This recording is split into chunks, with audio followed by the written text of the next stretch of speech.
Madame la Présidente, Madame la Ministre, Monsieur le Ministre, Madame la Présidente de la Commission des lois, Monsieur le rapporteur.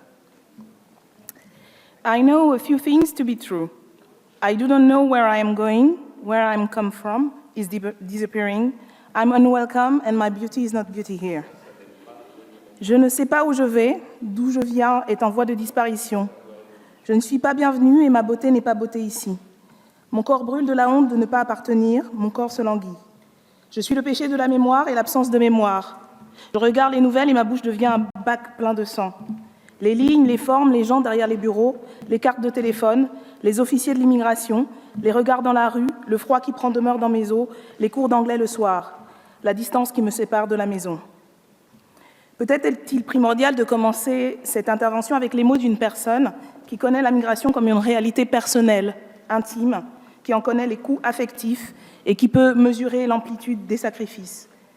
Il est sûrement important, avant de parler de ce texte qui vient de notre point de vue mettre sa pièce à l'édifice lugubre des règlements de Dublin, il est sûrement important, avant de rentrer dans les détails des mesures de restriction des libertés fondamentales organisées à l'échelle européenne et ficelées jusque dans les moindres rouages au niveau national, de lire à haute voix, devant cette assemblée de gens humanistes mais fermes, ces quelques vers de la poétesse britannique Warsan Shire.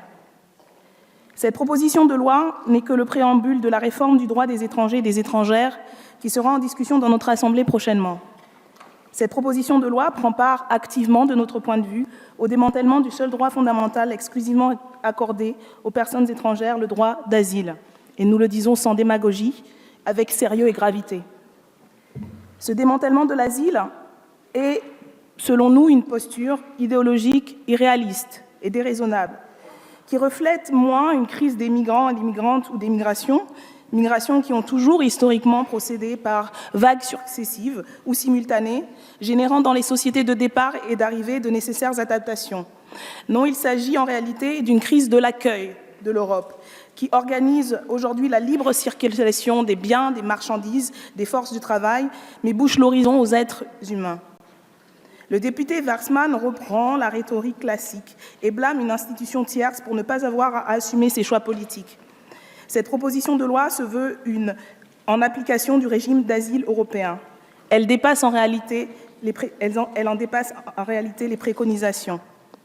Le véritable objectif de cette loi, comme c'était l'objectif de la circulaire du ministre de l'Intérieur Gérard Collomb du 20 novembre 2017, comme ce sera l'objectif du projet de loi sur l'asile et l'immigration qui arrive, le véritable objectif, c'est l'enfermement systématique, et nous le regrettons. C'est la politique de la peur, c'est la politique du harcèlement constant, c'est la stratégie déshumanisante de l'épuisement des personnes.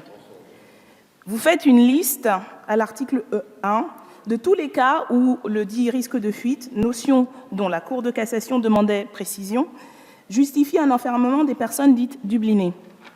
La liste embrasse tant de situations que toute personne dublinée pourra être considérée comme pouvant constituer un risque de fuite. Nous parlons de personnes dont, pour la plupart, la demande d'asile n'a pas été examinée au fond. Cette proposition de loi veut donc générer l'enfermement des demandeurs et des demandeuses d'asile pour la seule raison qu'elles et ils n'ont pas fait leur demande dans le bon pays.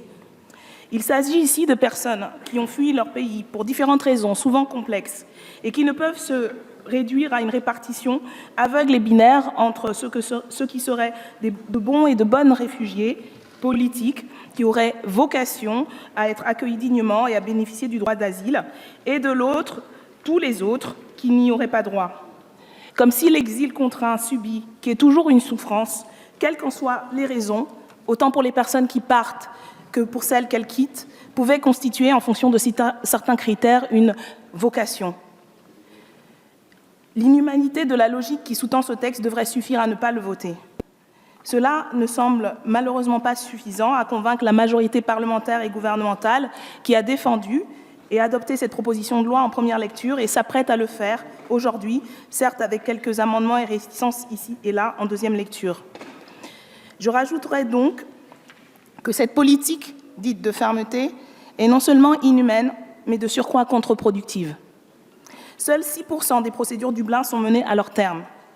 L'an dernier, alors même que le gouvernement a triplé le nombre de procédures, c'est-à-dire a mobilisé des moyens humains et financiers sur cette question, le taux de renvoi est resté sensiblement le même que l'année précédente, 5% en 2016, 5,8% en 2017. Il nous faut donc poser la question: voulez-vous enfermer des hommes, des femmes et des enfants dans le but d'un hypothétique transfert qui n'aura jamais lieu? À quel prix et pour quels résultats effectifs? Ce ne sont pas les personnes frappées par ces réglementations injustes et mal pensées qu'il faudrait remettre en cause, mais bien les règlements de Dublin, et certains et certaines d'entre vous, je le sais, sont d'accord sur ce point. Le règlement du Dublin part du présupposé que les conditions d'examen des demandes d'asile sont équivalentes dans l'espace Schengen. Ceci est tout simplement faux. Voulez-vous vraiment transférer des personnes en Grèce où des cas de torture et de mauvais traitements ont été dénoncés par des associations et des instances internationales, qui a été condamné par la Cour européenne des droits humains pour mauvaises conditions de détention dans 9 cas? Ou alors en Hongrie, où le Haut Commissariat aux réfugiés appelle à juste titre à suspendre tout renvoi? En Italie, où persistent de nombreuses défaillances systémiques et où les centres d'accueil pour les demandeurs et les demandeuses d'asile manquent cruellement de place? Le gouvernement emploie constamment le lexique de la solidarité européenne. Le règlement de Dublin est la contradiction parfaite de ce principe. Cette contradiction joue avec la vie des gens. Les transferts au niveau national ne sont pas effectués en raison d'erreurs matérielles, de dossiers mal ficelés, des annulations par les juges administratifs, des décisions d'opportunité du ministre de l'Intérieur ou des préfets de ne pas exécuter le transfert, par exemple. La grève en cours actuellement des agents et agentes et personnels de la Cour nationale du droit d'asile vient rappeler à celles et ceux qui en doutaient la réalité des problèmes très concrets auxquels sont confrontées les personnes chargées de garantir le droit d'asile. Et les moyens engagés par l'actuel gouvernement dans la loi de finances votée à l'automne dernier sont loin d'être suffisants pour répondre à ces difficultés. Depuis plusieurs années, la CNDA s'est enfermée dans une logique comptable de l'asile qui fait primer le raccourcissement des délais de jugement sur la qualité de l'instruction des demandes et des décisions rendues, écrivent les organisations syndicales dans un communiqué de presse. Sébastien Brizard, rapporteur à la CNDA et secrétaire général du syndicat indépendant des personnels du Conseil d'État, explique ainsi au journal Libération: il y a certains dossiers dont on considère qu'ils ne présentent pas tous les éléments sérieux d'une demande d'asile. Ils passent alors par un système d'ordonnance, c'est-à-dire une décision qui est prise par un juge sans entendre le requérant. Or, déplore le responsable syndical, la proportion des ordonnances a doublé en 3 ans. On est dans une logique de respect des délais imposés par le législateur en 2015.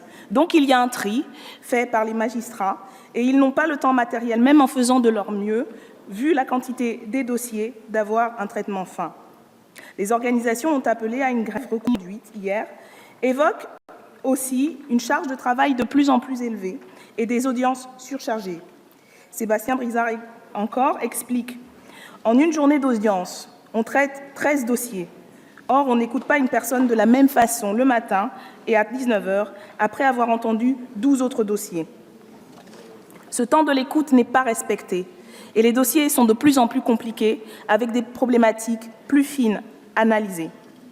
Ce sont donc les règlements de Dublin qu'il faut remettre en cause. Et nous avons, au niveau européen, des partenaires, des interlocuteurs avec qui nous pourrions engager ce rapport de force. C'est le cas par l'exemple de l'Italie, où je me suis rendue avec une délégation du Bureau des affaires européennes et où nous avons eu l'occasion de visiter des centres d'accueil. C'est une toute autre politique, une véritable politique de l'asile qu'il faut construire.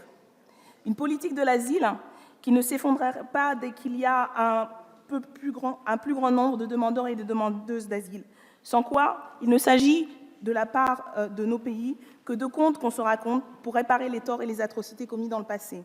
Sans quoi la Constitution de 1946, la Déclaration universelle des droits humains de 1948, la Convention de Genève de 1951, tous ces textes qui entendaient graver le droit des réfugiés dans le marbre, voulant tirer les leçons de la Seconde Guerre mondiale, n'auraient eu aucun effet.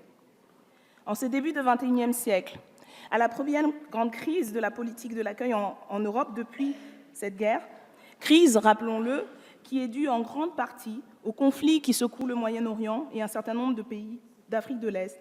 Cet héritage d'humanité et de solidarité court le risque d'être nié avec cette première loi.